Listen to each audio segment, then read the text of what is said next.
Prayer, does it really change anything?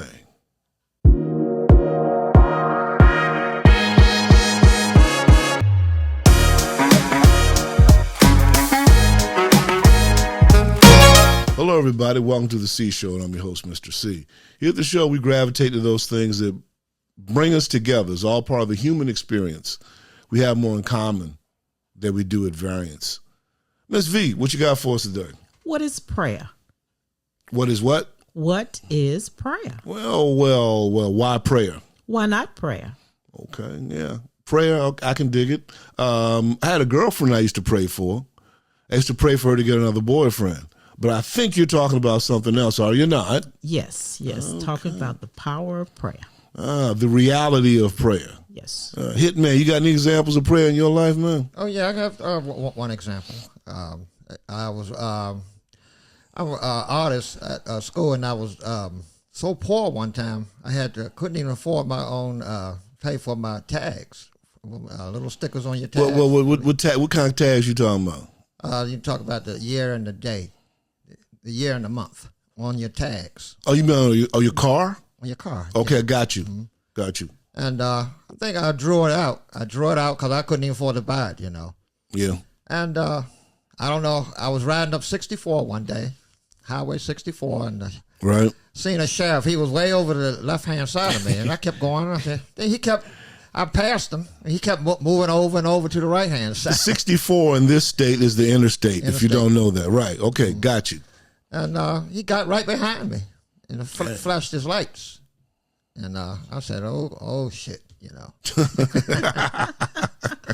And he stopped me, And then he said, Boy. And he said, let me see driver's license and everything.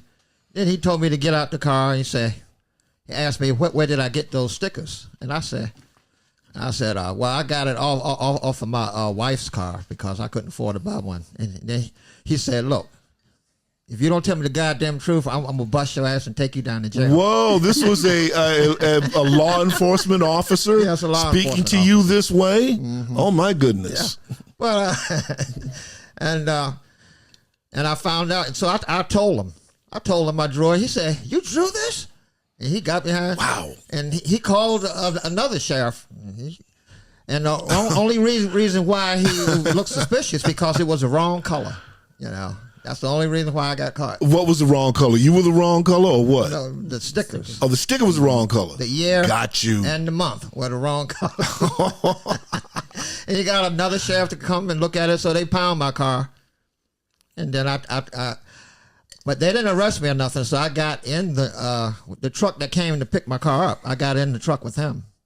And then he drove me where they impounded my car, and then from there I had to tell somebody to come pick me up. Wow, what decade was this that this happened? About 15 or 20 years ago. I can't exactly remember when. It was in the 90s. It was in the 90s. Mm-hmm. So, yeah, it's more than 20 years ago. In the late 90s. Got you, man. Incredible. And I had a court date and everything. And so he had took the tags off my car, And I seen him in court on the court date. Mm-hmm. See him, and he was talking to another sheriff, and he had my life. He was explaining to him, right? Look what he did, man. Right. So I got it down. So the judge. So I had to get a lawyer. I had a lawyer. You better believe. And it. I was praying. Now I was praying, speaking in tongues and everything. So the judge he got me up there. So I pleaded guilty to what I'd done, false ticket. Right. So then the cop wanted to speak. That arrested me. He was ready to explain to the judge that I drew this and everything. He was ready. What a terrible person you are, forging shit. And his chest was all out. And the judge, so as soon as he started to explain, the judge stopped him and said, look, when I want to talk to you, I'll talk to you, okay? And then he let me go off. So I had probation. That's all it was on the Saturday. So you say you were praying. What were you praying for at this moment? That my ass wouldn't go to jail. It wouldn't be a big fine. You were looking at possible jail time? Possible. I didn't know what the fines were. I don't know how bad that was because sometimes, how people think, they say, well, if he was doing this, how many more people is he doing this for? And so you were looking at the possibility of paying a fine and incarceration. Mm-hmm. Yeah, well, I can understand you praying about that. And that's pretty good how it turned out that you were not booked. Well, you're not arrested anyway. They did not hold you over. And what about the fine part? Did you have a big fine? No, it wasn't no fine or anything. I had to work it off. So I think I worked for like a month at a bookstore on a Saturday. So that wasn't too bad. So would you say in this case prayer worked for you? Yes. And then when I worked at the bookstore, it was a black lady that worked there. And she used to go around to all the churches and listen to the preachers, and she would correct them on what she would think that they did wrong or what they explained wrong. So me and her had a long talk, and I learned a lot from her. So I think it benefited me in a way. And prayer benefited you. I hear that. Miss V, you have an example of prayer doing anything for you in your life? I do. I have a personal experience, and I know that prayer did work. To tell you a little bit about what that incident was, a family member of mine was suffering from PTSD. And from that, one night, he had a breakdown or a meltdown, as we call, with PTSD. And what actually happened is he had made a threat to kill a neighbor. He was whoa. Say again, it made a threat to do what? Kill a neighbor. Kill. K-I-L-L. As in yes. Destruction, murder. Right, murder. Wow. Take somebody's life. Wow. And what happened exactly is that as he continued to emphasize that, the military got involved, and I definitely, he called me. He said, come down to my house because I'm about to kill this neighbor. I immediately got in my car, went to the neighbor, went down to his house.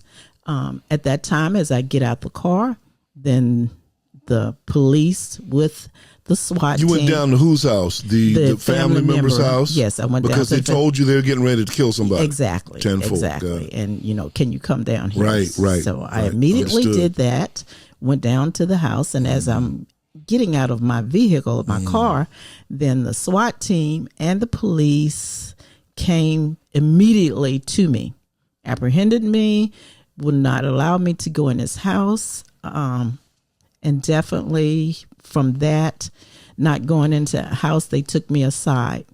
So they asked me to definitely give him a call.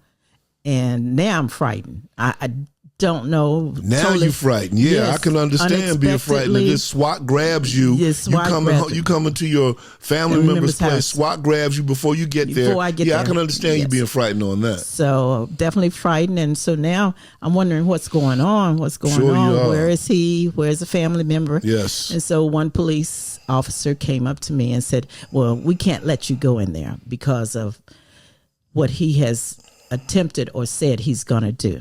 So I definitely now I'm frightened because they surrounded the house. They closed the street off. And so therefore you couldn't get out or in that street. Wow. And so they blocked off that portion of the street. They blocked it off, and they asked me to see if I could get the family member to come out of the house. So as I'm screaming now because I'm upset, I'm just frightened. And so they're trying to calm me, and was able to contact the family member and to get the family member to come out. Well, just before, I'm coaxing and trying to get him to come out. As I did that, I could see the lasers, the red lasers on the door. You mean those pinpoint things that they'll have on a target? Yes, you mean those things? Yes, indeed. You saw those where? I saw those on the door. But he was behind the door. But there was a front door. He hadn't come to the door. He was behind the door, but you saw the laser pinpoints on the door. I saw it on the door. Good. I saw it on the door. And as I said, SWAT was there with their gear, shields and everything. So finally did talk to him to come to the door. And by this time I'm screaming, I'm praying because I know what the lasers mean. If he made one wrong step or one wrong move, it was it, and to see that family, I was visualizing seeing that family member be killed by the police. And you would be bearing witness to this. I was witnessing that. So I'm praying very, very hard, and I'm screaming, please just don't kill this family member. Please don't do that. So finally he comes to the door. They asked him to come to the door with his hands up. He came to the door. with his hands up. And now this time I can actually see the lasers, and it was about 3, pivoting around on his body. And I knew it was it. That was it. That was going to be laser points on him. Yes, indeed. Yeah, you're right. That was it. Yes. There was only one other phase. And I'm screaming and I'm praying, please just don't move. Do what they say. Yes. And I do know prayer works. So there were some other people out there by this time. Yeah. Oh, yeah, I would think so. And so I don't know who it was, but there was somebody that was praying with me. Just please don't kill him. Yes. And that I know prayer worked. Right on, right on. But I think that prayer does work. What is prayer anyway? Prayer is thought. Prayer is thought energized by the heart. If you want to know what prayer is, there's something you can do to find out. A little experiment, and it's like this. Take an apple, cut it in half, and one half of the apple you pray for. The other half of the apple you don't pray for. This is an experiment that anyone can do regarding prayer, because prayer is thought energized by the heart. So you take an apple, cut it in half, pray for half, and half you don't pray for. And after a few days, look at the two halves and see if there's a difference between the half that you prayed for and the half that you didn't pray for. I think prayer is not only a thought, it's an act of communication by humans to maybe a supernatural power. If you can even begin to get in what we're doing here, put in a like, put in a subscription, put in a share, because this is how we advance what it is that we're doing. And if you think that's something of advancement, great. Join with us. And if you don't, still great. It's the Seeshow, baby. It's been wonderful. Yes.